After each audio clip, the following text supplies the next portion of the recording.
Қайырлы күн, құрметті менің жақсыларым. Менің жаңа влогыма қош келдіңіз. Бүгін мен сіздерді влогта өзімнің ас бөлмемде қарсы алып жатырмын.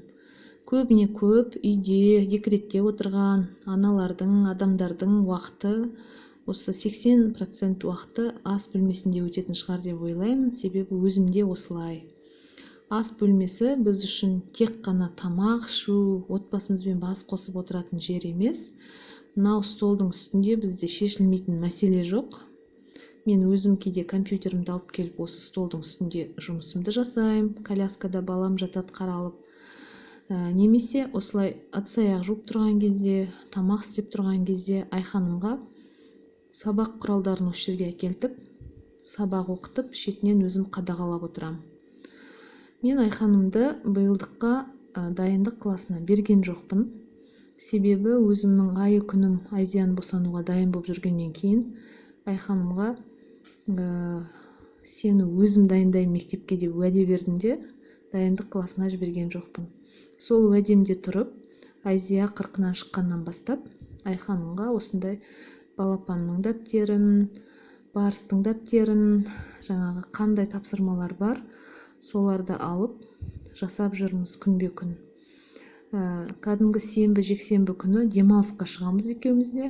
Қалған күндері бір сабақтан, бір жарым сабақтан орындап отырамыз. Одан бөлек Айханым кішкене сурет салғысы келеді, пластилинмен жұмыс жасағысы келеді, оның барлығын поделкалар жасағысы келеді. Оның барлығын кәдімгі бір сабаққа келгендей осы столдың үстінде отырып жасау бізде әдетке айналған. Мен өзім өткендегі влогта да айтқам, посудомоечный машинам бар болатын болса да, мен ыдысты осылай қолмен жуып кете берем. Шындағанда енді мені ешкім қолмен жуу деп қинап жатқан жоқ. Өзімнің әдетім бір жағынан осы қабырғаға қарап тұрып ыдыс-аяқ жуып жатқан кезде менің бір көп нәрселерге шабытым келе бастайды өзі. Бір екіншіден негізі осы ыдыс жуғанды плюс кір өтектегенді мен жақсы көрем. Тағы үшінші себеп бар. Егерде осы ыдыс-аяқтарды посудомоечный машинада жуатын болса, ол жерде біраз ыдыс-аяқтың жиналғанын күтіп, ыдыстар тұрып қалады. Сол себепті қолмен жуа салайыншы деймін де жуып кетемін. Міне, не істеп тұрмын? Ыдыс-аяқтарды бір шетінен сүртіп тұрам, бір шетінен Айханымға сабақ оқытқызып тұрам. Айханым осы жерде ешқандай кедергісіз сабақ оқысын деп ана жаққа барып Айсұлтанның да көңілін тауып тұрам. Айсұлтан да сурет салғысы келеді. Оның бөлек қарындаштарының наборы бар. Оған керекті өзіне қызықты мультиктерін қойып, осы жерге Айханымға кедергі жасамаудың бар амалын жасаймын. Енді әйел адамдар көбіне бір пайдалы чаттарда отырамыз ғой. Балаларға қай жерде жаңағындай жақсы киімдер сатылады, жақсы таза тағамдар сатылады, жақсы развлекательный центрлар қай жерде, соның барлығын сол чаттардан біліп отырамыз. Сол чаттың пайдасы осы, маған кәдімгі фермерское хозяйстводан келген осындай таза өнімдерді сол чаттан жарнамасын алып алдырып алдым на пробы 1 килограммнан. Және де мен оны алғаннан кейін міндетті түрде морозильникке қатырып тастаймын. Қандай өнімнен не нәрсе жасаймын, соны шақтап кәдімгідей алдын ала жоспарлап жасаймын. Мына жақта бір жағынан компот қайнатып жатырмын, бір жағынан осы фарштан қазір жасайтын жаңағы фрикаделькеме арналған күрішті жуып қойып жатырмын.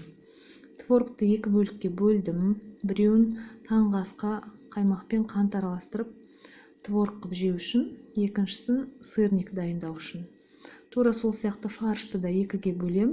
Біреуін балаларға домашний пельмень жасау үшін, екінші бөлігін жаңағы фрикадельке жасап қою үшін. Ол өнімдерді полуфабрикат ретінде морозильникке қатырып қоямын да, керек уақытында өзіміз пайдаланамыз. Бір жағынан таза, бір жағынан қолдан жасалған өнімге не жетсін, мен магазиннен ондай нәрселерді сатып алғым келмейді. Қазір көп нәрсенің сапасына өте күмәнмен қарайтын уақыт болып тұр ғой. Балалардың тоқтығын, жаңағындай тек қана таза жүруін, соны ғана қадағаламай, кейде осылай хоббиларына да, ол балалар не нәрсені жаңағындай қызығушылықпен қарастырып жүреді, армандап жүреді. Айханымнан мен көбіне сұраймын, кім болғың келеді деп өскенде. Айханымның үлкен арманы ол өзі айтады, мен өскен кезде ең бай және ең мықты балерина болам деп. Бұйырса енді ол арманға да жетеміз деп ойлаймын. Өйткені қазір бір сондай қиын заман болып тұр ғой, көп нәрсені жаңа карантин дедік, үйттік бүйттік, баруға тыйым салынды. Бірақ дегенмен бір 2 айдай барды балерина болғысы келетін арманын жүзеге асыруға. Енді сабаққа барғаннан кейін жалғастыратын боламыз. Екінші арманы бар, ол дизайнер болғысы келеді осылай. Сосын айтам, ойыңа келген осындай киімдердің фасондарын мына альбомға салып жүр деп. Мына үлкен альбомы бар, А4. Соған кәдімгі бір білікті мамандар ұқсап, қандай цветпен болатын бәрін жазып, сызып жүреді. Сол өзі айтады ғой, мен жаңағындай ең трендте болатын киімдерді тігетін дизайнер болам деп. Жақсы деп, баланың арманына, дамуына жаңағындай үлес қоспасақ, оның бетін қайтаруға болмайды. Сонымен мен ешқандай тігіншілік маманым болмаса да, әйтеуір ана деген ол универсальный солдат қой, қолымнан келмейді деп айтуға, шегінуге болмайды, баланы жасытуға болмайды. Сондықтан да өзім Айханымға кейде айтам, бір футболкаларымды бір нәрсені лақтырайын деп жатсам, саған мынау мата керек емес па деп. Сосын бұл келеді, матаны ұстайды, мама мынадан мынандай нәрсе тігейік, мына матадан мынандай қылайық дейді. Соны жасап беруге тырысам осылай. Қолмен тігем әрине.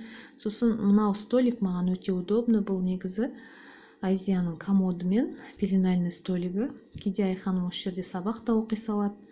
Кейде осы жерде тұрып осындай поделкаларды жерге отырып жасауға мүмкін емес, өйткені ине жіпті қайшыны Айсұлтан тасып кетеді екен деп, осылай жоғары жерге жасаймыз. Сол уақытта менің кішкене құрғақ жөтел болып, тамағым ауырып жүрген уақыттығым. Осы Greenway компаниясының легочный системаға арналған шайымен және кешке қарай тамақтан кейін тамағымызды бассын деп, мынау ас қорытуға арналған шайынан микс дайындап жатырмын. Бұл шайлар енді кереметтігі сол, қаншама отбасымның мүшелері, туыс-туғандарым, жақындарым, өзім осы шайды пайдалану арқылы денсаулықты түзеуге кәдімгі күшті эффекттер алып жатырмыз.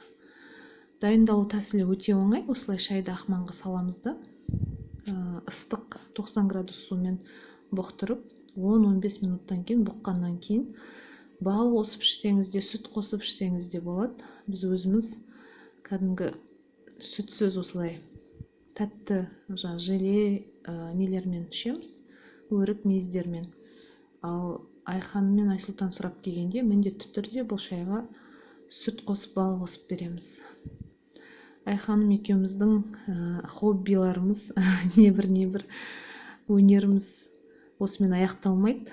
Үйде отырып әжесінің беріп жүрген талқанына көзі түсіп кетіп, мама жент жасайық дейді ғой. Сосын кейде айтатыны бар, мен слайммен жұмыс жасағым келіп тұр деп. Сондайда мен осындай нәрселерді дайындап бере салам. Айханым өзі араластырғанды жақсы көреді. Мына менің анамның өз қолымен жуып, қуырып, диірменмен тартып беріп жіберген талқаны бар. Сол талқанды мына ұстап тұрған қалағыммен 5 қалақ талқан салдым, 3 қалақ печенье салдым және 1 қалақ қант салдым. Міне осы бүкіл шаруаның инициаторы Айханым болғаннан кейін Айханым өзі араластырып жатыр. Ал мына жерде майды бірнеше уақыт қайната тұрам, өйткені бойындағы бүкіл суы кетсін деп, тек қана майы қалсын деп. Сосын міне майды араластырамызды. Ыстық болып тұр, әйтпесе қолмен араластырғысы келіп тұр. Соны әбден бойына май сіңгенге дейін араластырып, осы құрғақтай Айханым уже жеп тойып алды. Сосын кәдімгі полиэтилен мешокқа салып, холодильникке қатырып қоямыз. Бүгінгі менің влогым осындай қысқа да нұсқа болды. Менің каналыма жазылмасаңыз, жазылып қойыңыз.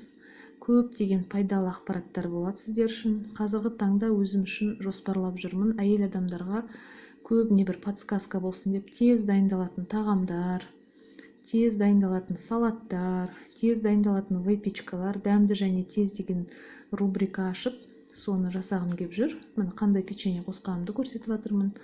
Міне сондай бүкіл ақпараттан құр қалмаңыздар, подписаться етіп, және де комментарийға отзывтарыңызды, сұрақтарыңызды жаза кетіңіздер. Блогымды аяқтаймын. Келесі кездескенше.